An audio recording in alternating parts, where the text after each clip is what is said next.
जय Hind. Stock market 24/7 में आपका स्वागत है। स्टार्ट कर लेते हैं इस वीडियो को।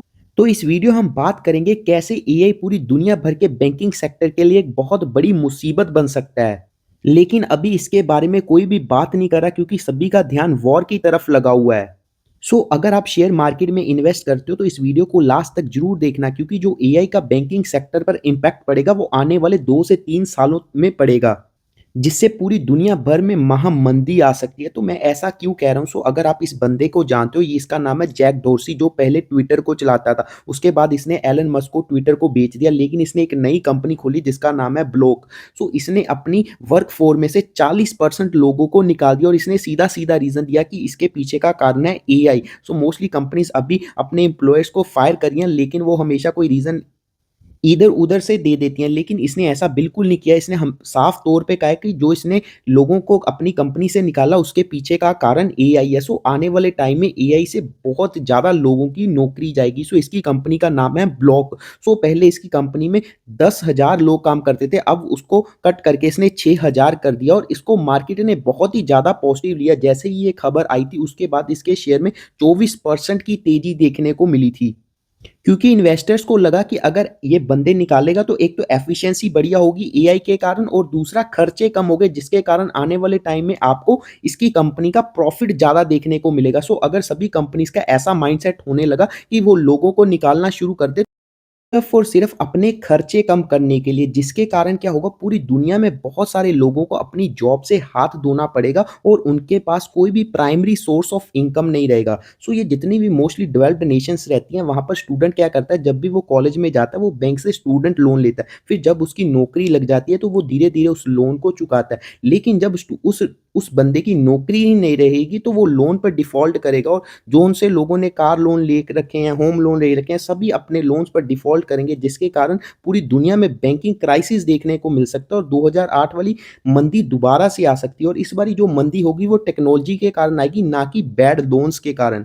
जो लास्ट 2008 में मंदी आई थी वो आई थी कुछ लोगों के खराब इकोनॉमिक डिसीजंस के कारण, लेकिन जो इस बारी मंदी आएगी वो प्योर एआई के कारण आएगी, जिससे पूरी दुनिया भर के बैंक्स के एनपीएस बढ़ेंगे और उनके लिए सर्वाइव करना बहुत ही ज़्यादा मुश्किल हो जाएगा।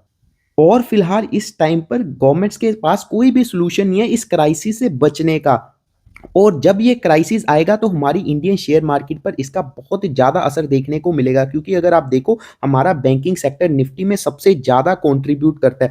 अगर उसकी बैंड बच जाएगी तो निफ्टी को तो गिरने से कोई भी नहीं रोक सकता। और दूसरा जो सेक्टर है आईटी सेक्टर, उसने तो एआई ने उसकी तो पूरी तरह से बैंड बजा रखी है। और तीसरा है oil and gas sector. Already middle east में वॉर चला है, जिसके कारण इस सेक्टर की भी बैंड पूरी तरह से बजी हुई है। अगर ये इन तीनों सेक्टर में भारी गिरावट होगी तो सोचो निफ्टी कहाँ तक जा सकता है। आगे आने वाले 2-3 साल बहुत ही ज़्यादा क्रूशियल रहने वाले हैं पूरी दुनिया भर के बाज़ारों के लिए। क्योंकि जो कुछ हो रहा है ना इस टाइम पर दुनिया में वो 100 सालों में 1 या 2 बार ही होता है। हम उस चीज़ को विटनेस कर पा रहे हैं। Just be patient. कभी आपको लगता है कि किसी सेक्टर में बहुत ज़्यादा गिरावट हो गई है, जैसे आईटी सेक्टर में, बैंक्स में बहुत ज़्यादा गिरावट हो गई है, तो एकदम से उसमें सारा अपना पैसा डिप्लॉय मत कर दो, क्योंकि आपको नहीं पता यहाँ से सिचुएशन कितनी ज़्यादा वर्स हो सकती है। क्योंकि जो अब हो रहा है ऐसा पहले हिस्ट्री में कभी नहीं हुआ, क्योंकि एआई पहले कभी नहीं आया था। पहले कंप्यूटर आया था बट वो टोटली डिफरेंट थिंग थी एज़ कंपेयर टू एआई। अब जो होने वाला है उसे हमें क्लोज़ली वॉच करना होगा ताकि हम इस मंदी में सर्वाइव कर पाएँ। अब बात कर लेते हैं आईडीएफसी फर्स्ट बैंक की। आईडीएफसी फर्स्ट बैंक ने कहा है कि वो इस साल प्रॉफिटेबल रहेगा डिस्पाइट जो उनके बैंक में फ्रॉड हुए थे अभी। नेक्स्ट है एचडीएफसी बैंक। एचडीएफसी बैंक के शेयर में पिछले कुछ दिनों में भारी गिरावट देखने को मिल रही है और इसके पीछे का कारण है एक्स चेयरमैन का रेजिग्नेशन लेटर। अब सेबी इस रेजिग्नेशन लेटर का रिव्यू करेगा और साथ में जेफरीज ने एचडीएफसी बैंक में अपनी होल्डिंग को बेच दिया। पिछले कुछ टाइम में बैंकिंग सेक्टर का टाइम बिल्कुल भी अच्छा नहीं चला, क्योंकि बहुत सारे फ्रॉड के मामले सामने देखने को मिल रहे हैं। पिछले कुछ टाइम पहले ही कोटक महिंद्रा बैंक का भी एफडी फ्रॉड का मामला सामने आया था पंचकूला से।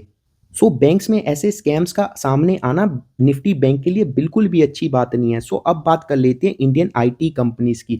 इंडियन आईटी कंपनीज 4 लाख लोगों को रोज़गार देती है। लेकिन अब एआई आ गया जिसके कारण कुछ हज़ार लोग ही बहुत सारे लोगों का काम कर सकते हैं, जिसके कारण जो इंडियन आईटी जेंट्स हैं जैसे कि टीसीएस और इन्फोसिस पहले अगर किसी की इन कंपनीज़ में नौकरी लग जाती थी तो वो अपनी नौकरी को सरकारी नौकरी की तरह ट्रीट करते थे। लेकिन पिछले कुछ टाइम से एआई आने के कारण इन्होंने भी अपनी वर्क फ़ोर्स को श्रिंक किया और ऐसा इन्होंने 10-20 सालों में पहली बार ही किया है।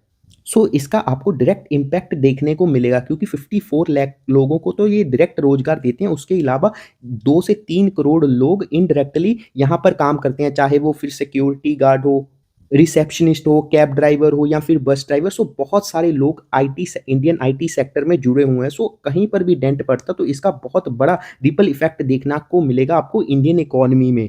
क्योंकि आप अगर देखो एंट्रोपिक जो कि यूएस की सबसे बड़ी आज के टाइम पर एआई कंपनी बनी हुई है, बहुत बढ़िया काम कर रही है। उसमें सिर्फ़ और सिर्फ़ 2700 लोग काम करते हैं और वहीं इंडियन आईटी कंपनीज़ में लाखों करोड़ों लोग काम करते हैं। मतलब आप फ़र्क देखो कितना ज़्यादा 2700 लोग लाखों करोड़ों में काम करने वाली कंपनियों से बड़ी कंपनी को बना देते हैं। ये दिखाता है आपको आने वाले टाइम में क्वांटिटी बिल्कुल भी ज़रूरी नहीं रहेगी, ज़रूरी क्या रहेगा आपके पास कितनी क्वालिटी है। अगर आप एंट्रोपिक का मार्केट कैप देखो तो 380 बिलियन डॉलर्स तक पहुँच गया और वहीं अगर सारी इंडियन आईटी कंपनी चाहे वो टीसीएस हो, इन्फोसिस हो, एचसीएल, टेक हो, सभी का अगर आप मार्केट कैप जोड़ दो तो सभी का मिला के 250 बिलियन डॉलर बनता है। आप फ़र्क देखो। अब इससे पता चलता है जो मार्केट है वो एल्गोरिदम को ज़्यादा वैल्यू दे रही है एज़ कंपेयर टू लोगों को।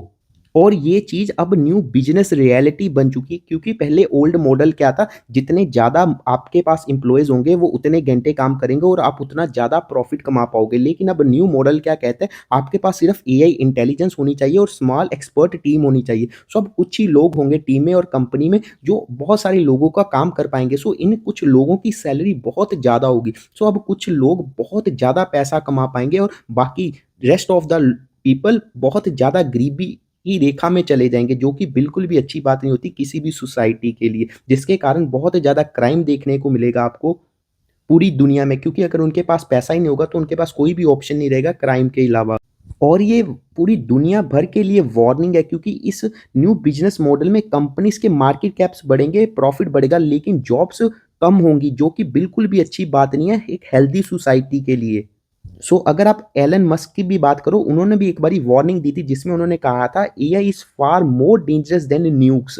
ये न्यूक्लियर बॉम्ब से भी ज़्यादा डेंजरस हो सकता है एआई।